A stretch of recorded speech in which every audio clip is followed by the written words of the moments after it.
You don't need to go very back in history, like very backwards in history. You don't need to read the literature of Hassan al-Banna, the founder of the Muslim Brotherhood, or Yusuf al-Qaradawi, the main fatwa maker, as I like to call him, the main ideologue of the Muslim Brotherhood, who encouraged Muslims actually to commit suicide bombing and other horrible things in support of their cause, the Muslim Brotherhood cause. But actually, you can just go to the two important documents that the Muslim Brotherhood in the West has written and released in the 1980s and 1990s, about 40 years ago. And these two documents are basically a plan for what the Muslim Brotherhood need to do in the West in general. The first document, that's called the Project. It's about what the Muslim Brotherhood need to do in the West in general. And another very interesting document that was discovered by the CIA in 2000 and FBI, and then analyzed by the CIA in 2004, and then actually included in a trial in 2008, the Holy Land Foundation trial, a very famous one. The document is called the Explanatory Memorandum of the Muslim Brotherhood Strategy in North America. If you read these two documents, they are not too long. You will find a complete list of their affiliated organizations, including, unfortunately, some of big civil society organizations still operating in the US right now, some educational organizations working at campuses and at high schools and poisoning the minds of young people, including Muslims and non-Muslims, with all these jihadist ideology.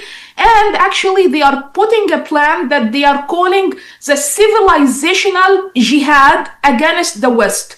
And the purpose of this plan is to sabotage the West from within. So the Muslim Brotherhood's goal is to sabotage the West from within. They knew very well when they were writing that they cannot just carry their swords and go kill non-Muslims around, the same way we're seeing in Syria right now.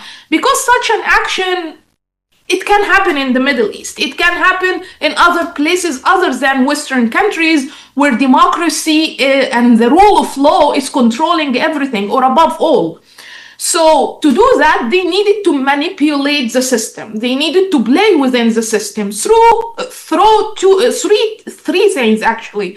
Number one is tadarruj. Tadarruj means gradualism. They did not enforce themselves on the American society immediately. They took their time and they started to inject their ideology piece by piece until it has become normalized. It has become acceptable today to see them go into the street practicing anti-Semitism, for example, against the American Jews in broad daylight and taking selfie videos of themselves, and they are proud of what they do, and the society accepts this as free speech. It's crazy. It's crazy when we get to this point, So they normalized their ideologies through tadarruj first, or gradualism first. And then the second thing is convergence, converging with other groups that align with them and will help them rise, will help them get stronger. And now we are seeing what I would like to call the sinful marriage between radical Islamists and the radical left. The Marxists and the Islamists, the Muslim Brotherhood ideology and the Marxist ideology.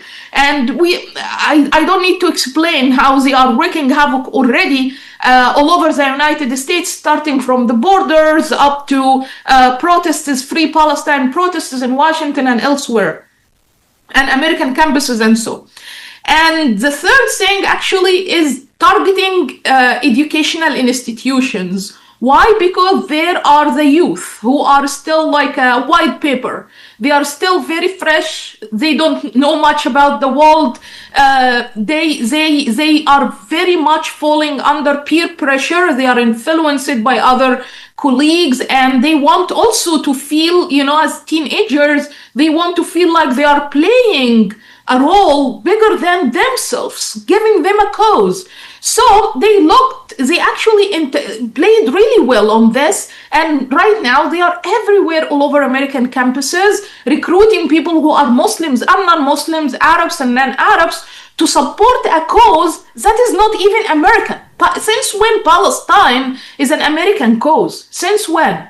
It's crazy. So unfortunately, 40 years after writing these plans, we can say they are succeeding, but we still have a chance to stop them. The United States and decision makers in the West in general still have a chance to stop them if only they take this important step of designating the Muslim Brotherhood, the parent organization of all this evil we are seeing in the world today, under the flag of Islam and Arabism and Islamism. And so if we stop this organization, the world will be a better place. And all it takes is just officially designating the Muslim Brotherhood a terrorist organization. And yet, until now, Dalia, not in the United States, not in Canada, not in Britain, not in most Western countries, has that action been taken. And one of the other reasons, in addition to the free speech First Amendment objection, is the notion of Islamophobia. How do you respond as a devout Muslim to the use of the term Islamophobia in a situation like this?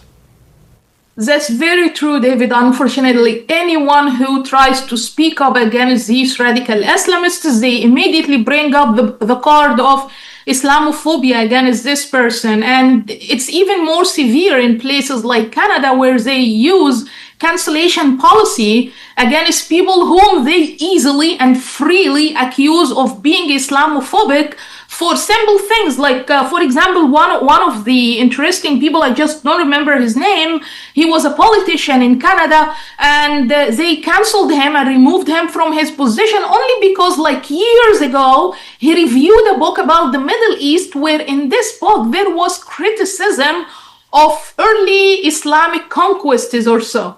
So or early conquests in early Islam, the conquests that were done in early days of Islam, I mean. So it's very interesting that how they are using it so freely against people.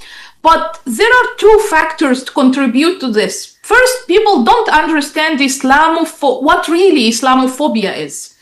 Of course, I wouldn't say, like, to be honest, Islamophobia does exist, but it exists for a reason. It exists because of the practices of Islamists in the West. The practices of Islamists that, for example, when people, like in the UK, we see this very often. People stand in the street, pray in the middle of the roads, stop life, stop people from going to their businesses just because they want to pray in the street, in the middle of the car's road. It's why should the people be fine with that and accept that? So, and plus, of course, all the terrorist attacks and so that has been practiced against non-Muslims, the rape of women in Western countries, especially in Europe and the UK, it's horrible. So there comes why people started to hate Muslims and to see Muslims as a threat. Maybe hate is a very strong word, but to see them as a threat to their own life, to their individual freedoms in the West. So yes, so it exists, and some people, maybe Westerners, don't know how to differentiate between the good Muslims and the bad Muslims, and I completely understand where they are coming from. However, look today who is using the word Islamophobia, or the weapon, it's actually a weapon, the weapon of Islamophobia every time they are criticized. It's not normal Muslims. It's not people like me, individual Muslims who are practicing Islam individually, but actually organized groups like the Muslim Brotherhood or the groups working with them, like civil rights groups or so working with them. Why? Because it's a powerful tool that they know it will work within the Western system that appreciates individual freedoms, that appreciates equality and diversity for all. That's why they are succeeding in using it, unfortunately, or they are finding or going away with using it, unfortunately. So this is one thing. People don't understand what the real Islamophobia is and who are the people who are using it. And the second thing has to do with something which supposedly should have always been a factor of strength for America and for the United States and Canada and Western societies in general, which is democracy and free speech and open society. These are communities where anyone can actually say whatever they want, and they can also accuse anyone of anything. And usually such accusations usually favor the people who claim that they are the weak party here, like the radical Islamists, although actually they are not the weak party. Also, it's interesting to know that what made Islamists more successful in using Islamophobia as a weapon to cover on their crimes or atrocities that they are actually committing from under the table or inciting on from under the table is that we have reached a point now where they were able to create some kind of turn themselves kind of into an identity group. Islamists are now like a specific identity group, and with identity politics that are happening especially in the US in the past few years, and 5 years or 10 years or so, they found a good place for themselves among this woke movement and radical left movement and they are introducing themselves as an identity group. So it's really interesting, and from there, actually, I think we need to study the new Islamists, if we can call them, in a different way from how we studied the previous Islamists or the previous generations of Islamists in the West. And Dalia, a third objection to banning the Muslim Brotherhood is this is the pro-Israel lobby trying to suppress those who are critical of Israeli policy. What do you say to those who make that claim that this is really only about Israeli policy, nothing more, and it's just Jews trying to shut it down? Look, David, actually, I'll take you back in history like 1,500 years ago to the time of Prophet Muhammad and his companions when they wanted to spread Islam. We are speaking about specific place like the Arabian Peninsula, very, very specific, but I want you to apply this analogy or metaphor on the world, on our world today.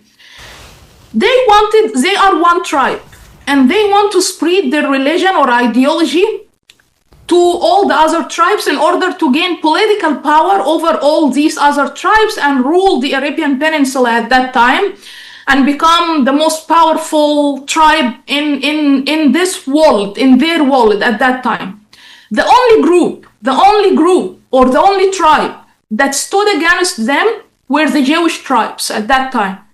And thus, they waged against them a cultural war. And by the way, it was not easy even to dismantle them, like it was easy to dismantle other tribes and take, the youth and women away from these tribes and attach them to Islam and the main tribe of Islam. And so it was easier, except when it came to the Jewish tribes. Why? Because they are very culturally coherent. They are very closely focused on the collective. Like, I think this is still present in the Jewish culture until today. Regardless of where the Jewish people live, they are still one thing, one tribe, one coherent cultural tribe. So they couldn't do that, so they waged an ethnic cleansing or like kind of a genocide at that time against them, until they eventually cleared the Arabian Peninsula from all the Jews, all the Jewish tribes, all the Jews. The most famous one of them is Khaybar. It's actually used a lot, people mention it a lot these days, but this is what happened. Apply this to what's happening now. The Islamists are on a mission to build their own caliphate system. But to do that, they need to destroy the biggest civilization of our world today, which is the Western civilization. So they go there and they attack the tribes in this Western civilization. Radical left, they infiltrate into the radical left. The liberals, classical liberals, they infiltrate into them as well and try to attach themselves to them. Even the right and the radical right, they even attach it at certain times in history, they attach it themselves to the right and the radical right, and so. And then now the only group that's still, the only tribe that is still holding the West intact, if you think about it, are the Jewish people. Through their economic power, through their political power, through their coherence, cultural coherence. They are still, like the Jewish people today, are still practicing their religion, their homes. Even those who are not religious, they are still keeping the traditions, the Shabbat, the holidays, and so on. So it's a coherent society. If something happens in Israel, actually the Jewish people in the United States, in America, in whatever place in the world, in Australia even, they do something to help with this. So the attack now on the Jewish people is actually an attack on the West, if we understand it from this regard. It's an attack on the most cultural coherent group in the West. So once it is dismantled, once the Jewish tribe is dismantled, this whole Western civilization is going to collapse very easily because they have already infiltrated the other tribes that is a composition of this Western civilization as we know. But Dalia, some of those voices will argue, but we revere the Jewish people as a monotheistic religion. We employ names like Suleiman or for Solomon and Dawood for David. We have respect, and we never had a Holocaust the way Christian Europe had a Holocaust. So how does one respond to that? And unfortunately, we don't have lots of time. So just give us a little insight. Sure. Yeah. Actually, it's easy to respond to that. Actually, go and see what's happening right now in Arab countries. See what happened, first of all, in the 1950s and 60s against the Jewish people by Arabs, who, including those who were not even Islamists, against the Jewish people who were living in Arab countries so peacefully and so successfully and did not hurt anyone in any way. On the contrary, they played a role in improving and enhancing the economy and social life in these countries. But eventually they kicked them for nothing other than being Jewish, and they discriminate against them.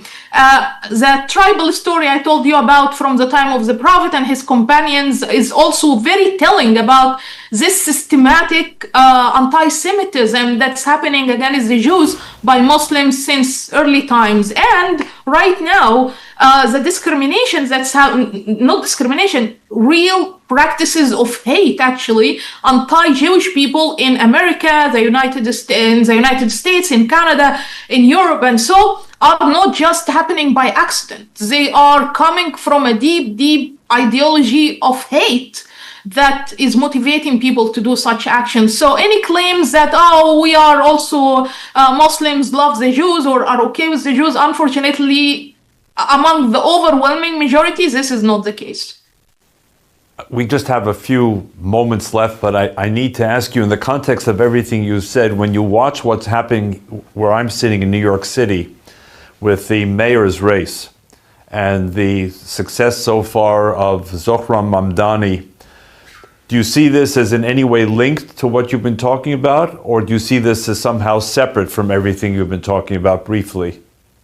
It's very, very linked. New York is the home for the majority, for the majority of Jews in the world. Like the largest number of Jewish people in the world are in New York. And if you put this in the frame of the cultural fight, the cultural jihad I just told you about, yes, what's happening now is a cultural jihad. Unfortunately, Mamdani represents the perfect combination of the Red-Green Alliance. He's post-socialist and Islamist. His background, his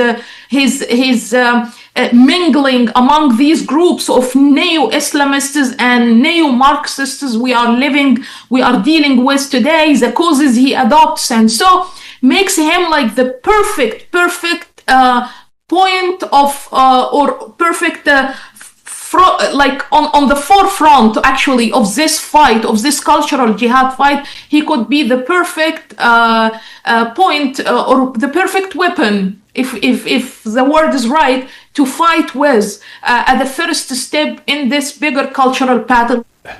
Dalia, we have essentially no time left, but as we wrap up, list for us the countries in the Middle East that have so far banned the Muslim Brotherhood, as you remember.